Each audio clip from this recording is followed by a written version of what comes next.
Having had 3 months or so on this forward detachment, which really was a gypsy kind of life, which I've described before, very exciting, quite frightening at times, but high morale, and all of us living on a pint of water and a bit bully beef, and that's all. And yet we were all fit as a fiddle. And it's an extraordinary lesson to learn, because morale was very high in spite of these conditions out in the open desert. And so in June, to my great surprise, I was asked if I was going to become a first pilot, and I'd have some training going around the local circuit for a few days. And this started in, I would say, the second week of June. And for a week, and just a week only, I had circuits and bumps. And the Bombay is famous for its landing difficulties. Every single pilot, even the most experienced, had his own peculiar way of flying it. But the extraordinary thing was that they said so, and I said so many times after I became a captain, that this aircraft seemed to sense when you were in danger. And flying at 50 foot round the front line at Alamein, it flew like a fighter, and there was a beautiful smooth landing every time. And yet you went back to base on a runway or a long forever and ever sound airfield, and you would do anything up to 6 or 7 or 8 bounces, horribly out of control. Anyway, the man who was teaching me was Flight Lieutenant Nelson, the senior flight commander, and I met him recently by accident. I was at a little air display run by the Aircrew Association when one of our dreadful colleagues, fun colleagues, shouted out, "A bit better than the Bombay, Jimmy." And I said, "Oh yes, I think so, a lot better." And a man came out of the crowd who'd heard the comment and said, "Bombays?" And it turned out to be Flight Lieutenant Nelson, who'd gone on to greater things. And I remember that so well. It was so nice to meet a man who'd seen me in my very earliest days. But more important, he told me that he was taken prisoner of war when he left our squadron and went down to heavy bombers. And he was in a prisoner of war camp where there's been lots of escaping, and they were shooting the prisoners quite regularly. And he knew he was due to go up in front line when a new prisoner came in who happened to be Randolph Churchill, the son of the Prime Minister. And the Germans thought this was some kind of a ploy or something, and they realized they couldn't shoot the son of the Prime Minister and the heir to Lord Nelson's estate, for which there's no connection at all. And that's what saved his life. But a very nice man, and what a joy to meet him at a small air display. As I've said, the Bombay was not an easy aircraft to fly. Its great fame was because it was very reliable. It was a maid of all work, and you somehow kept going whatever the punishments you gave it. And in the Western Desert, of course, there was no sophisticated lead loading and other things. So it was a good aircraft, but really quite difficult to handle for a young pilot. But I went solo on my first captaincy about a week later, back up to the front line at Alamein now, and the thing came off okay, the flight came off okay, but it was getting hotter and hotter, and by the end of July, after I'd done about 10 or 12 flights, the bumpiness was quite extraordinary. You know, flying after 9:30 in the morning in July and August in Egypt is almost impossible for low-flying aircraft. It is when the Nile floods every year at this time. The humidity is extraordinarily high and the heat is dreadful. So really there can be no low-flying or circuits or A to B after about 9:30. Only if you're a fighter pilot flying Kitty Hawks or Hurricanes, you got out of that at about 5 to 10,000 feet, or in the light bombers would be much higher. But for us, flying at that height was quite hair-raising, to put it mildly. After some experience now on Bombays, not a great lot, I was chosen again one morning on August the 7th to take a flight up to the front line carrying very important loads of minefield tapes and other very important things, which was the very purpose of our squadron. And on the course of that day, my flight was cancelled at least 3 times. Not cancelled, sorry, postponed. And finally, when everything was baking hot, they said, okay, you can go now. And at 2 o'clock, I took off and wallowed through the sky at about 1,000 feet, eventually getting over the front line combat area, which is about 50 miles back, and down to 50 foot. Now, that was the operational height for all transport aircraft because they couldn't afford to give you escorts of fighters. And if they did anyway, it'd make it easier for the Germans to see one. So the rule was 50 foot in your camouflage aircraft and hope for the best. But flying in those bumps where you drop perhaps 50 foot, and at 50 foot flying, there were some near misses, occasionally a tire touching the ground. And also the hillocks that you were flying over, it was like a figure 8 in a fairground. Consequently, you were never quite sure where you were going to arrive. Your navigators, or our navigators, were superb when they flew a bit higher. They could navigate by the color of the sand or the surface materials, and they were the most extraordinary people. I hold them in great thrill even to this day.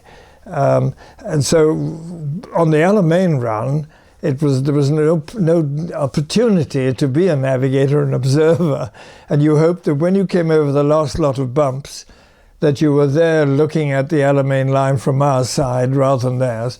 On this particular day, we were on our side, and I came down off the escarpment. The escarpment follows the whole of the North African coast. It's 100 feet or so high, and it's quite sharp and clearly defined. So when we came off the open desert in the escarpment, we went straight down to the deck again, and there is the airstrip called Berg El Arab, which was the one nearest to the front line.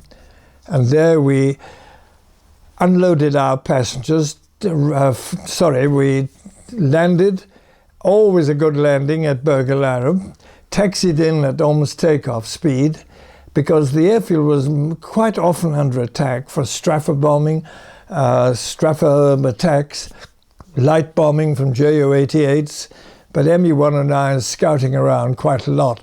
So it was a hair-raising place to be, and you wanted to be there and off, and that was the rule.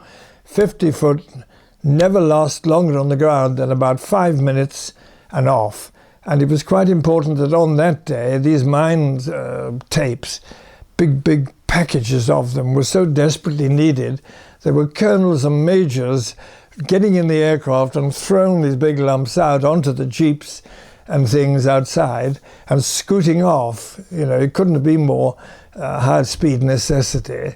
Then as soon as you unloaded all the stuff you were carrying, then ambulances would turn up. Now, it's amazing, the emergency hospitals all around that area would always come out on spec, if necessary, for the very severely wounded to be taken back to the bigger hospitals in Cairo.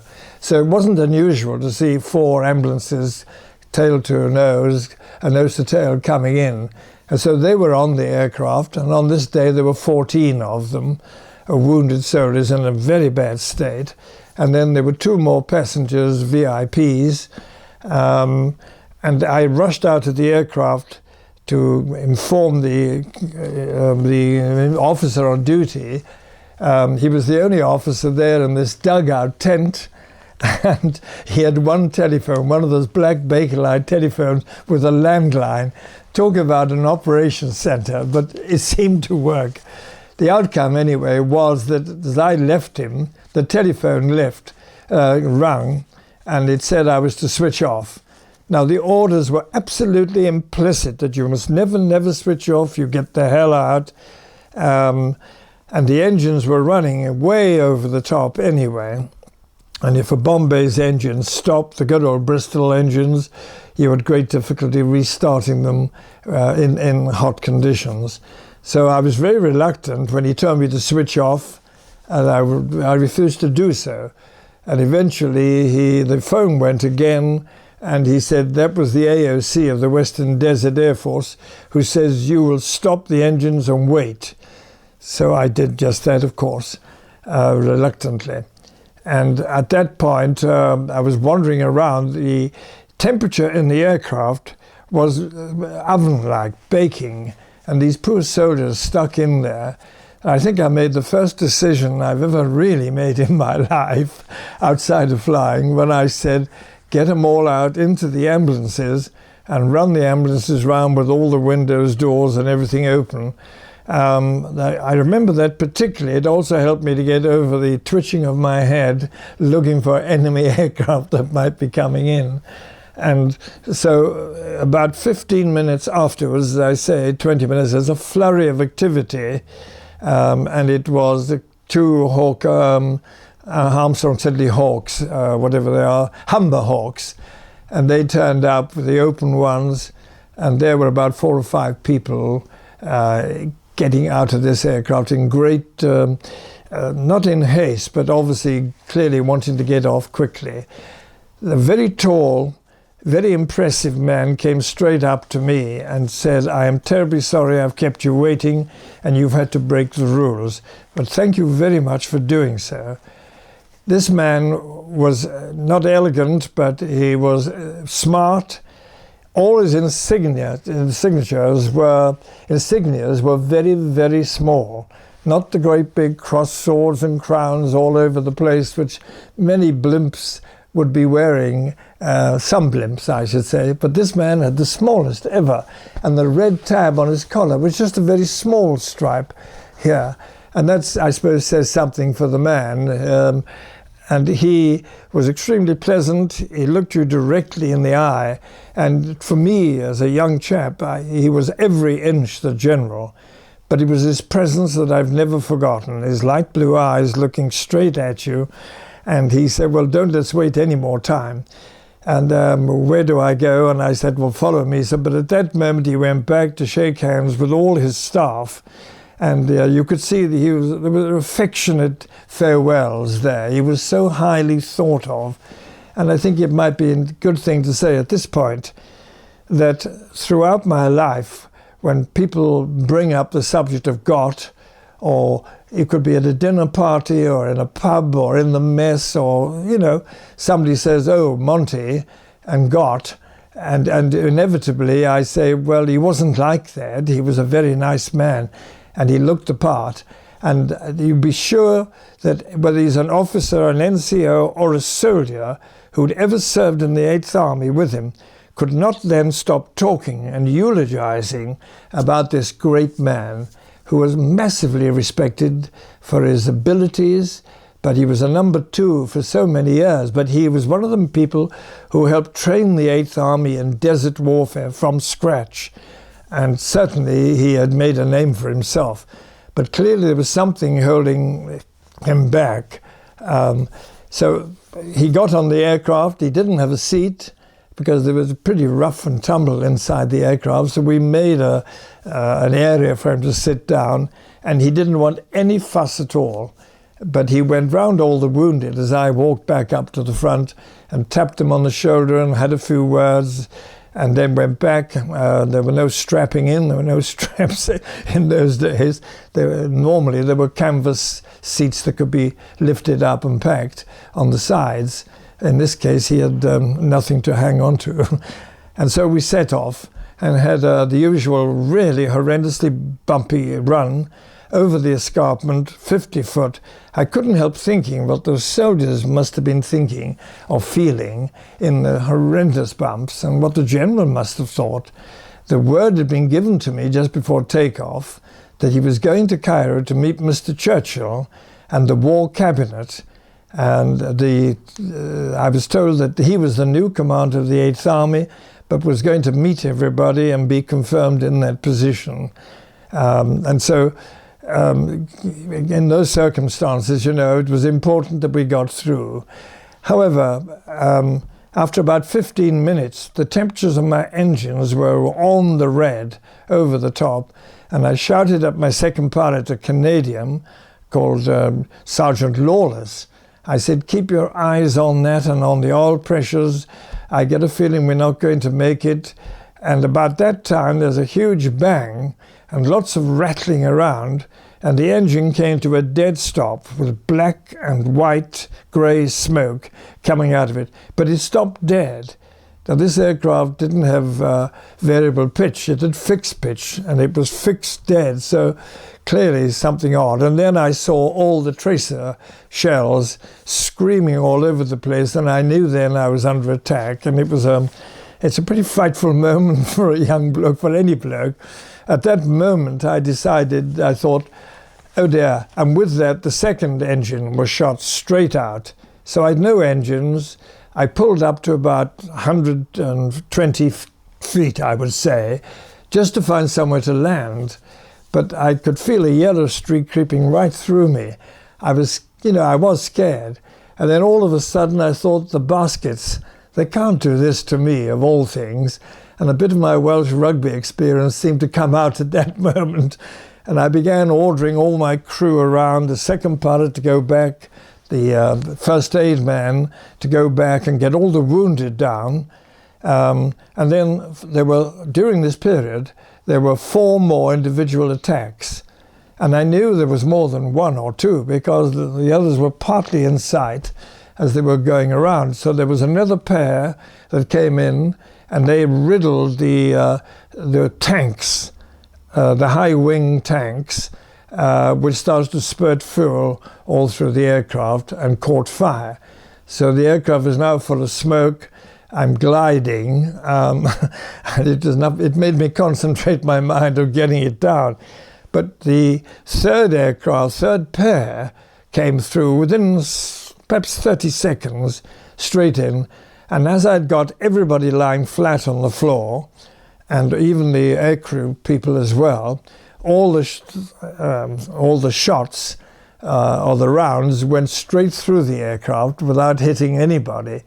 And they were coming into the cockpit, which is high in the Bombay, and they were skittling around the front of the aircraft, breaking things up. And I'm sitting up there, why they didn't get me, I just don't know. I really don't know.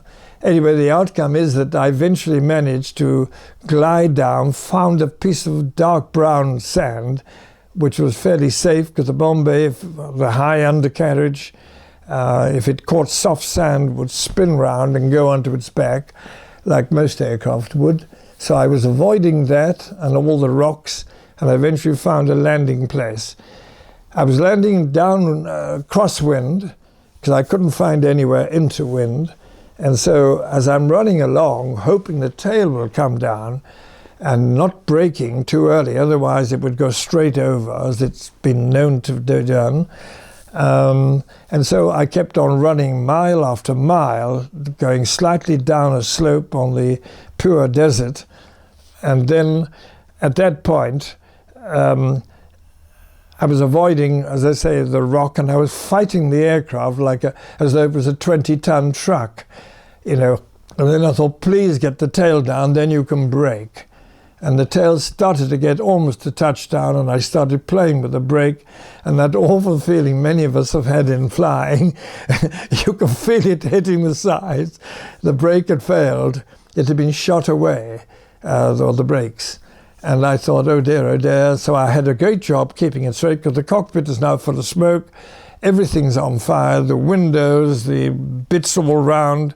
And in the back, there was a wall of flame coming from the high wing down. And so every time the second pilot or the first aid man came back to tell me what was going on, they were having to get through that wall of flames, which was getting worse and worse. And my wireless operator on the day was a South African, and I looked back to see if he was all right, and his arm was hanging off. He'd had the whole thing chopped.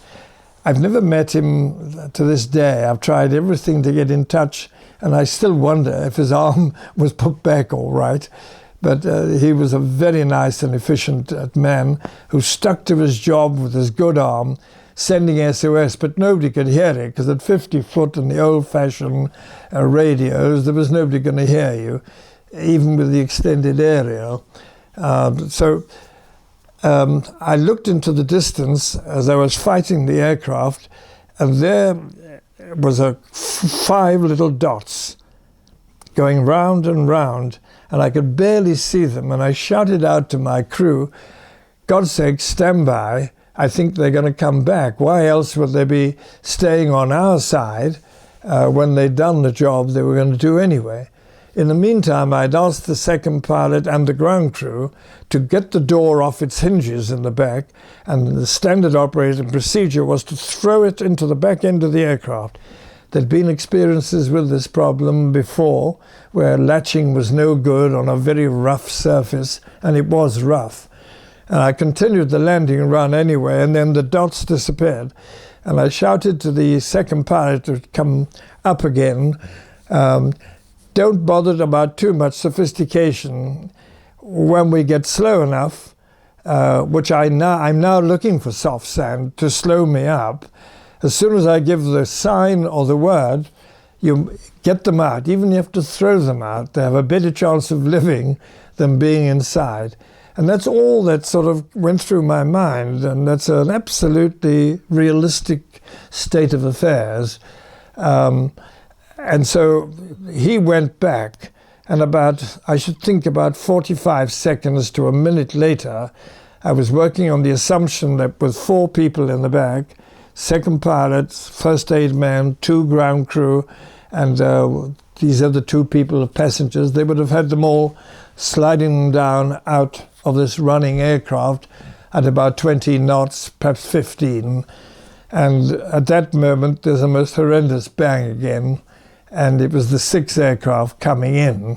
Now, I thought it was 6, but the first attack was straight into the aircraft, down the middle, and the noise and the shrapnel was absolutely frightening. I had got out of my seat to help the back, and in the high cockpit I had to step down to the floor of the aircraft, and as I did so, this first attack came in, and I then jumped onto the floor and lay down there. Nothing else I could do. You couldn't see more than a couple of feet for the smoke and flames anyway. And I felt no pain or anything during this time, no discomfort of any kind. I just wanted to say that. I couldn't get through the wall of flames because it was now very, very fierce. And I was blown back about 2 or 3 times and very badly burnt. So at that time, I sat down on this hot floor and wondered what I would do next, only to find my shoes and the rubber soles on fire, as well as my shorts and my arm. But in that atmosphere, I had sort of switched off in many ways and wondering what I could do now. And I thought, well, the best thing is to get out and go around the aircraft to the back, and if they're still in there, anybody, we can unload them.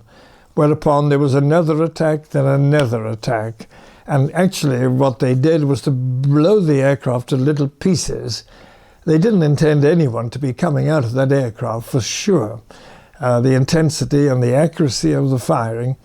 And eventually, with great trouble, I got down through the escape hatch, crawled along under the burning wreckage, past a tyre that was on fire, a big balloon tyre, and I thought, if that blows now, that's going to kill me. And so that made me rush a bit further.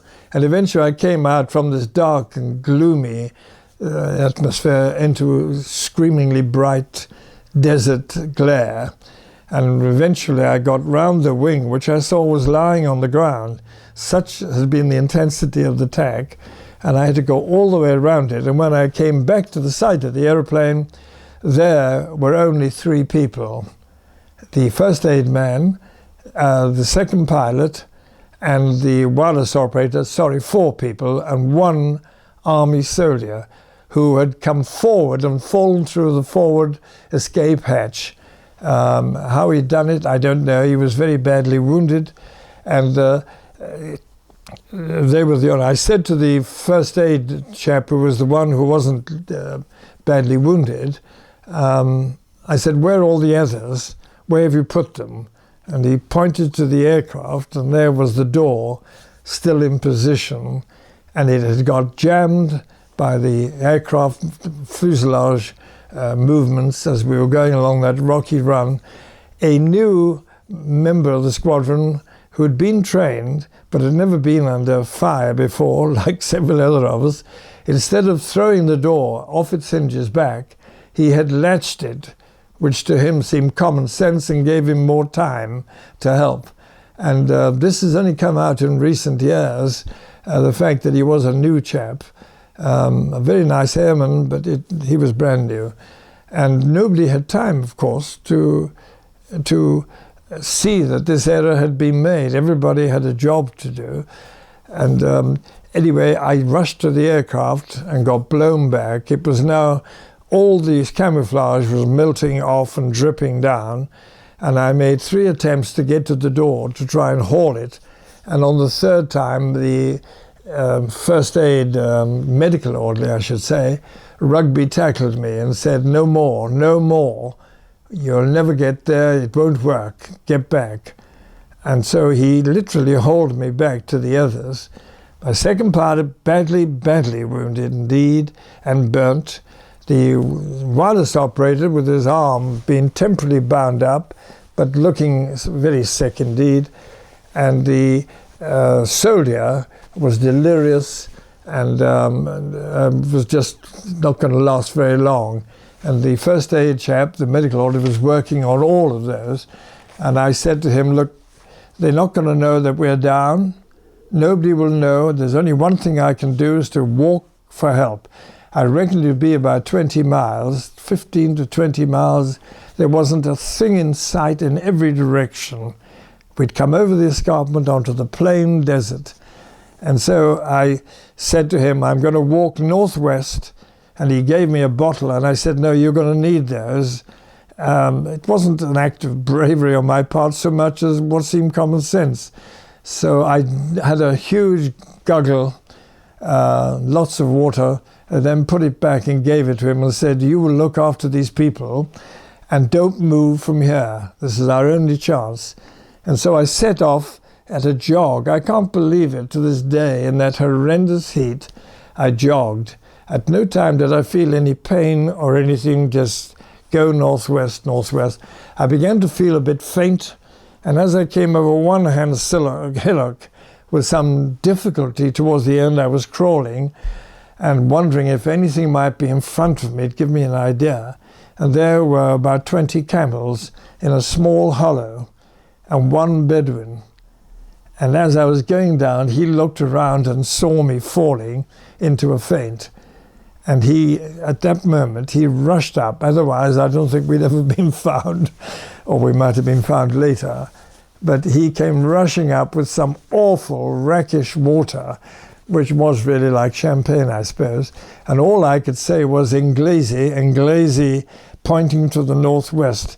And he said in a little Arabic I knew, "Right," got hold of me, strapped me onto the hump of the camel with lots of rope.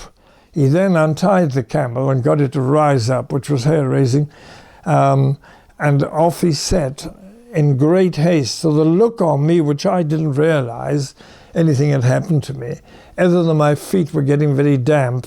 And of course, when I looked down eventually, I found it was my shoe full of blood. I'm only just saying these things to show that I never felt anything at the time, but I felt a bit ill, of course. And then he was galloping this camel. Such was the impression I'd made on him.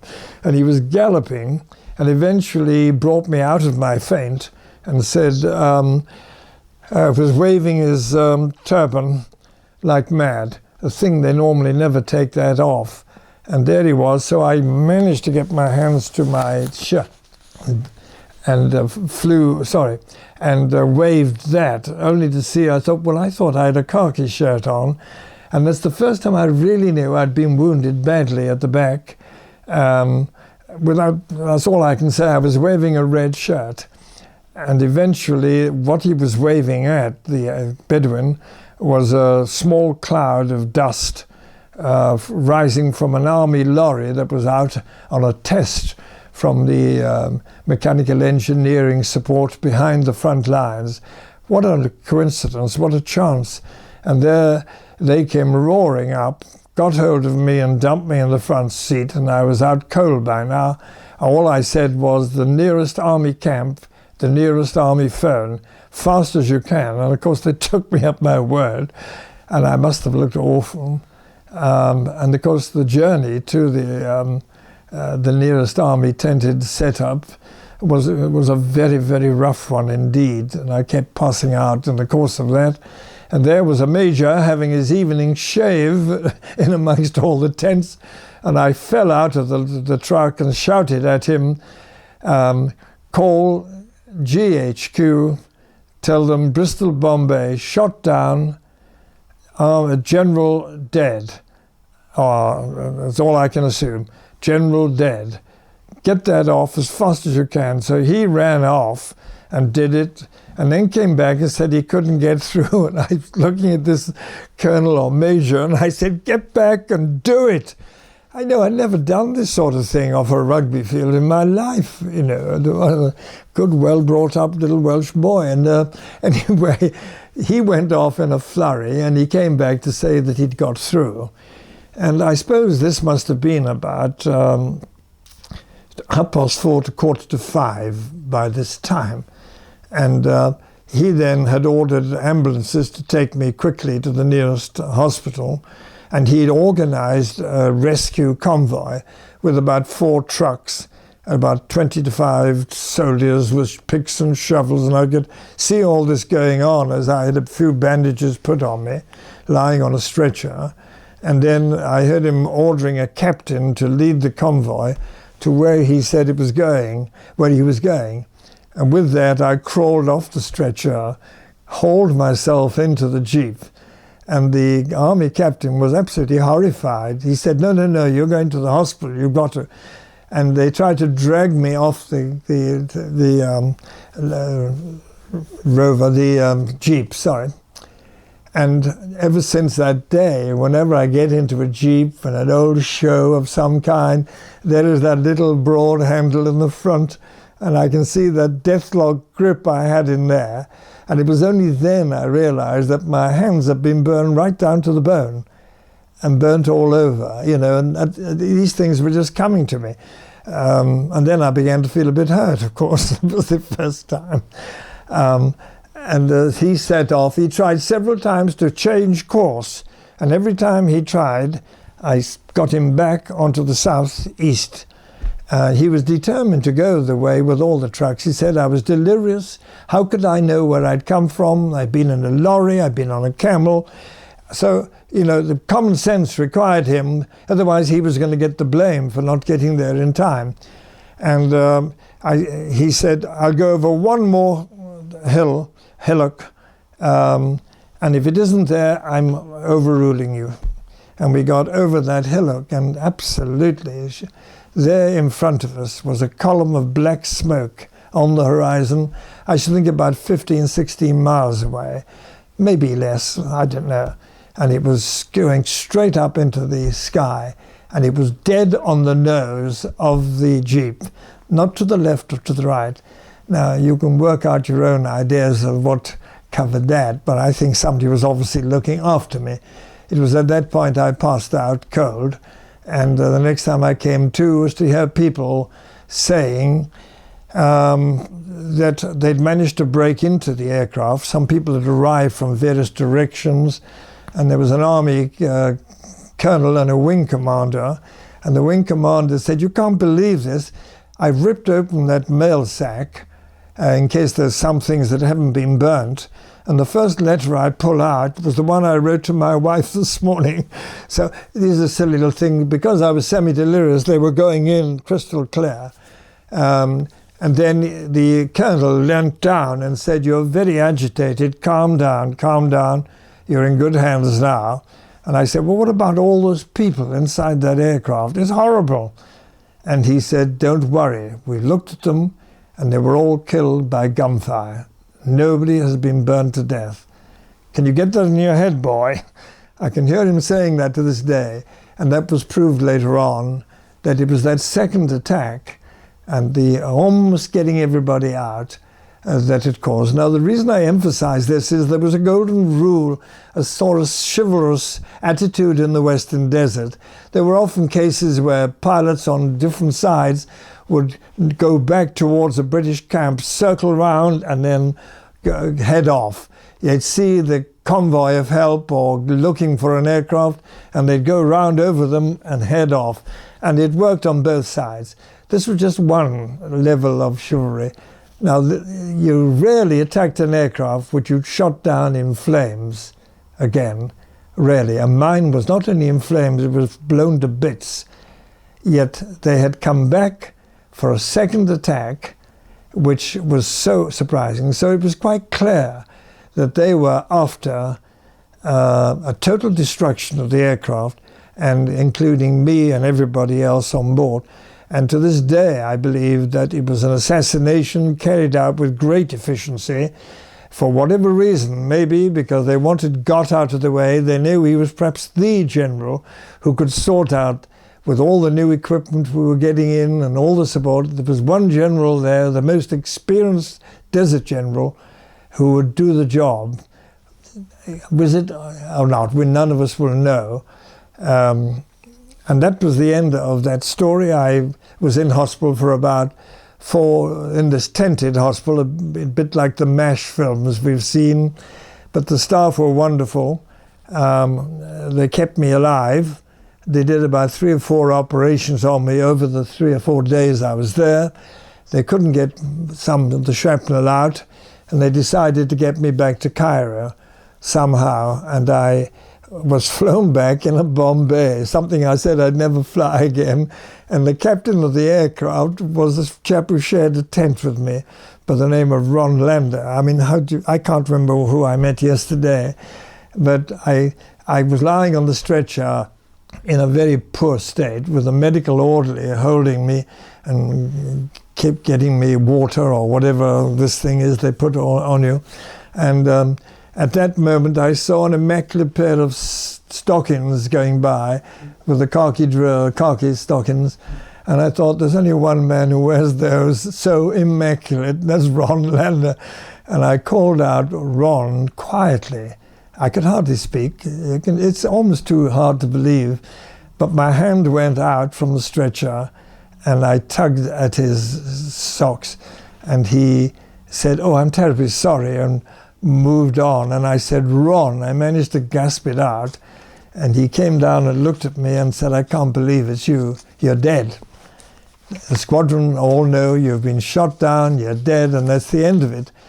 And he said, "Nobody knows what's happened to you. Nobody in air headquarters or anywhere else knows what's happened to you." And that was a truth that I still live with to this day. It's very difficult to say all this in a short few words, which this isn't, of course. And so I was taken back to Cairo, where I had more operations, and eventually I was moved into a main ward. Until then, I'd been in an isolated ward because I was on the edge of life, as it were. And I had been very badly wounded. The whole of my head had been burnt off, and my hair. And I was covered in plaster of Paris, right across, everywhere. And I was in very bad shape. But I came through that, thank God, to the lovely nursing and other thing. And the only thing I wanted to say at this point, which goes along with my other thoughts about the cause and the reason for this attack, is that a court of inquiry was held around my bed with the doctors, senior doctors, and the matron and the duty sister all around the bed with other nurses nearby. And there were about 12, maybe 14 people in this thing, 2 of whom were RAF. And the president or chairman of the court of inquiry, I always remember, he had sort of pink cherry trousers. He was of that regiment. Very nice. And he started off by saying, "If I can't get through to you, the matron or the sister will repeat my question, and you do the same, because you can hardly be heard." And so this is the way the conversation went.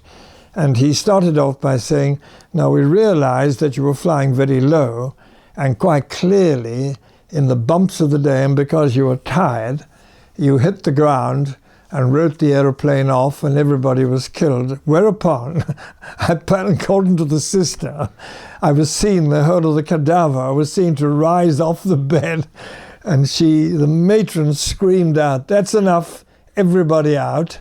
And the doctor was working on me right away. But you see, the reason I say that is that was the opinion of the army. And to this day, they've hardly ever moved from that story. They refuse, because there's a thing about Gott. He was highly admired, but somebody obviously had it in for him, I think, or didn't intend to give him any sort of praise at all. And they came back about 2 weeks later. My last words, hoarse, and the nurse sister and the matron shouting at them. He says, "Well, go back and find the tire marks, find the shells, the empty shells. There are thousands of them."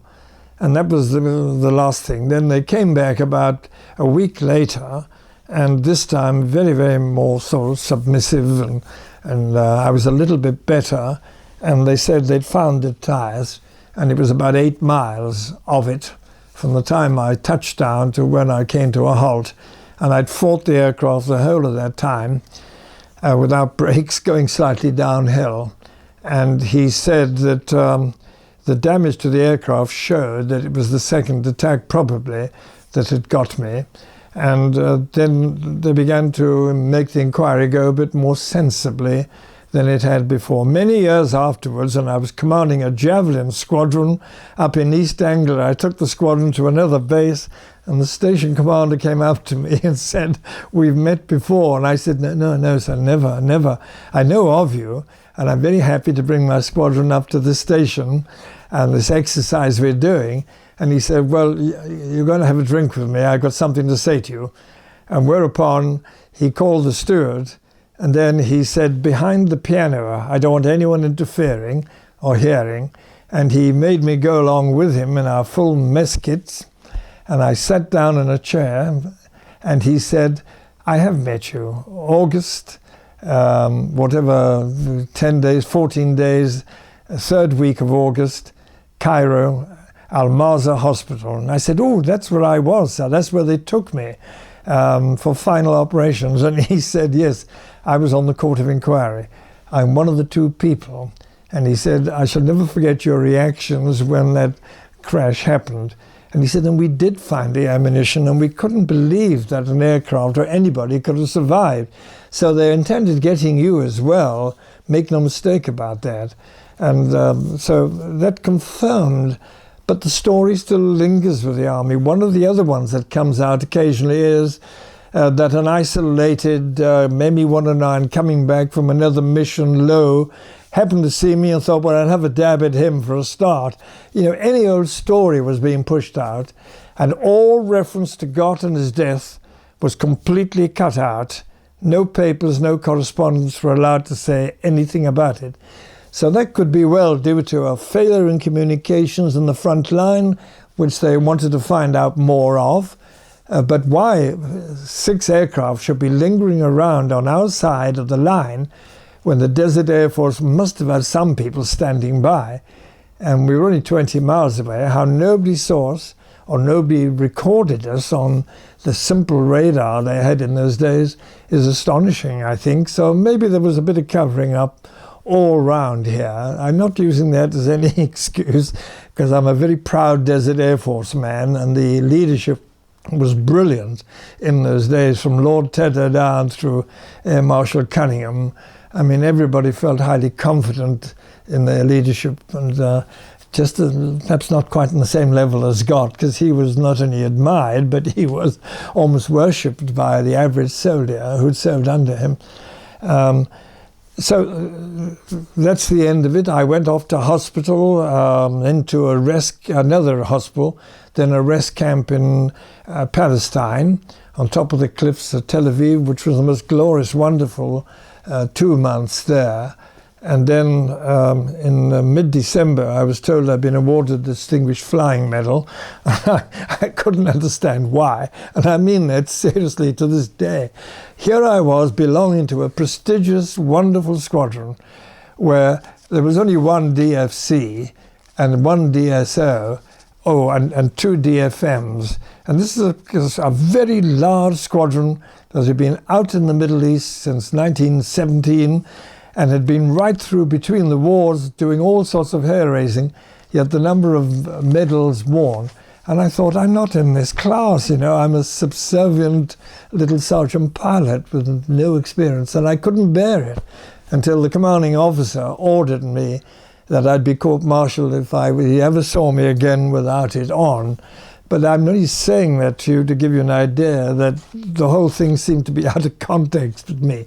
The main thing is that we survived, and I were able to tell the story, which was not meant to be told, I think. Now, some 4 years ago, one member of the Aircrew Association shouted out at a meeting which I was chairing that he had a book, and in the book it said the author of one of the stories in it, an official book, said that he was the pilot who shot down the Bristol Bombay. So I said, yes, later on, let's get the interval up. And then it struck me, but nobody is alive. The Germans said that everybody in JG 27, the famous 109 squadron in the Western Desert, had either been killed or had died. The RAF said the same thing, the Air Historical Branch. And suddenly here was a man, a wild man, but nevertheless, he was waving this book. So I postponed the rest of the meeting for a while and got him to bring it up, and there was a man by the name of Herr Klauder, who was recounting his wartime experiences and said that he had shot down this Bristol Bombay with 6 aircraft, and that was the first time we were able to prove that there were 6 aircraft, and we were shot down in a place that he vaguely identified, but it was well away from some of the RAF and Army reports. And it was the most wonderful day of my life, but also it was a great experience to meet the man who had shot me down and had proven the height that he attacked me at, which was 50 foot, and that he had 6 aircraft with him and that they made 2 attacks. In the course of meeting him in Germany for 2 days, I kept going back to the subject, saying, but Herr Klauder, you've been wonderful, and you've been very open with me. And I said, I would like to ask you one more question. Why did you come back a second time? And he said, oh no, I sent my junior pilot. And then he said, so there's only one few rounds fired onto the wreckage, but not specifically at any point. And I said, no, there were 3 attacks. 3 separate attacks. And he said 999, waving his hand around, and then he spoke in German to his daughter, who was an interpreter, thank God, and she captured the feelings of both of us. And then he said, no, no, no, and then he suddenly started hitting his memory. It had clicked. He's now 94.5, he was then 92, 91, 92. And she said, hold on, don't say a word. He's remembering things. Now, this is a man who had 5 tours of operations all over Europe in the Western Desert, had shot down 27 aircraft, not including my Bristol Bombay. And the main thing about the whole thing was that he started doing his head and said, yes, I sent in 1 aircraft, and he named the pilot, the junior pilot. And then he said, but I had 2 other aircraft that had joined me.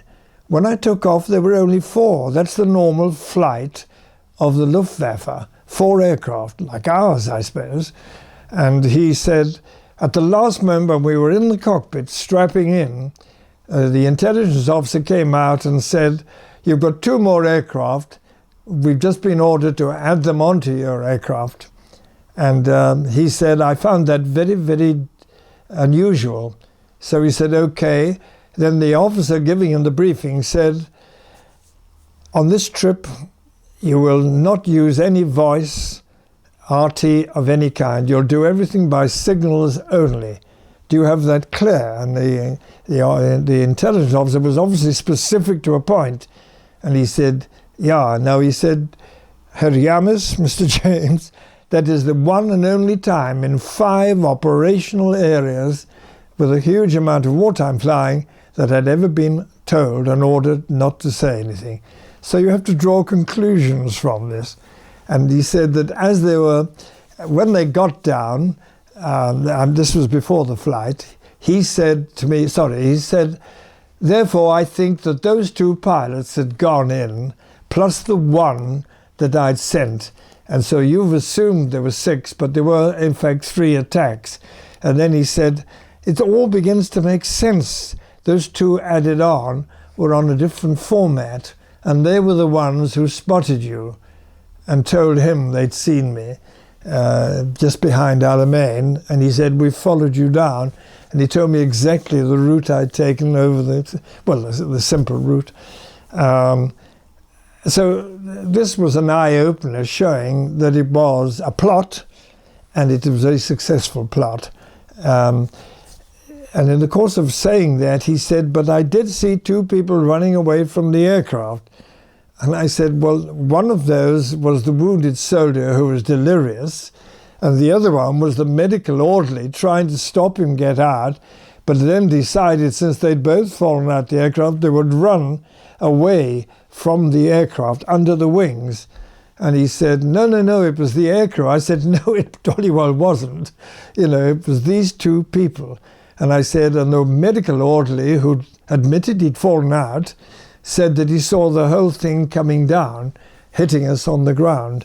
So everything started to get tied up all over the last year or 2. The only other poignant moment, I think, was when Herr Klauder said, we now had a drink in the middle of the afternoon, and he said, now, how many people were on board your aircraft?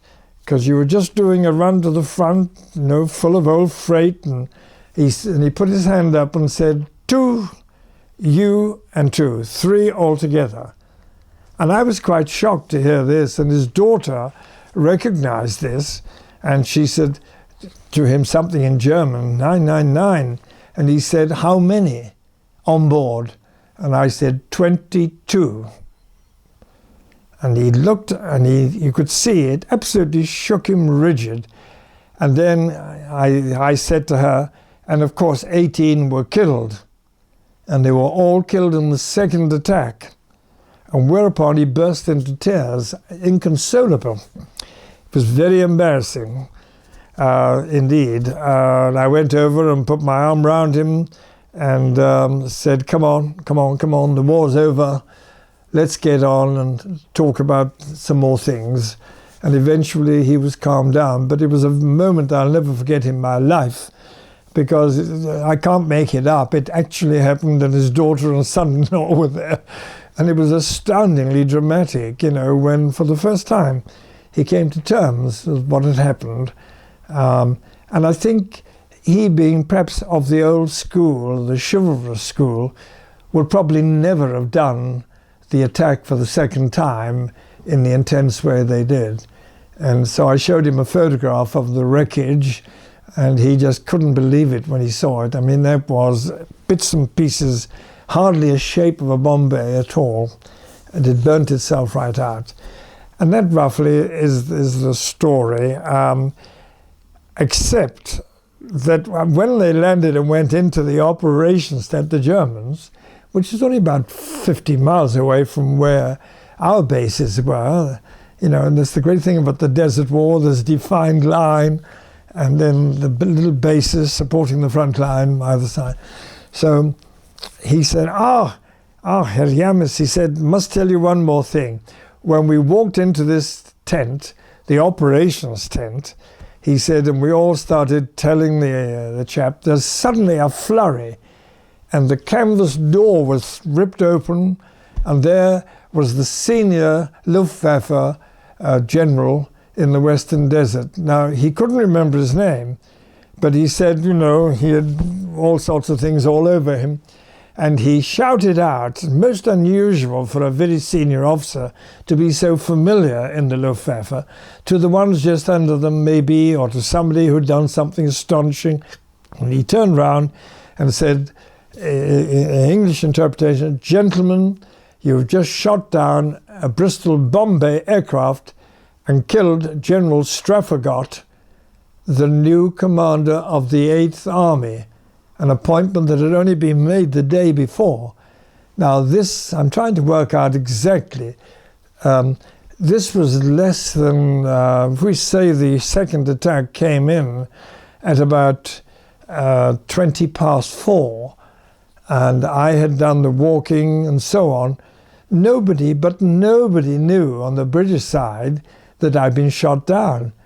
And I've had that confirmed later. It was a great shock to them when they got the message from this army phone going through little wartime exchanges in the trenches and so on. And it got to the British ambassador, who handed it over to, well, it was the British ambassador mainly. And that Mr. Churchill's military advisor, who'd been with him all through the war, Colonel Jacob, who later became General Jacob and even chairman of the BBC, who I met years later here in Shobham Church. He was a guest of somebody locally, and his first remark was, when he was introduced to me as Gott's pilot, no, they're all dead. Everybody killed, don't you know? And I couldn't stand this, that as he was going down, I decided to take over my first day as church warden. So I accompanied him with as much diplomacy as I could. Normally there are other sidesmen to do that. And I tapped him on the shoulder and said, "Excuse me, sir, but I am the pilot of Gott's aircraft." No. Winston is as sure as I am. He was told you were all killed. And I said, "But we weren't all killed." And he wouldn't have it at all. All through the sermon and the church service, he was looking back, and everyone in church was watching this. Talk about a film, you know, it was not over the top at all. But when I came out of church that morning, on Sunday morning, he then said, "Well, I'm shocked.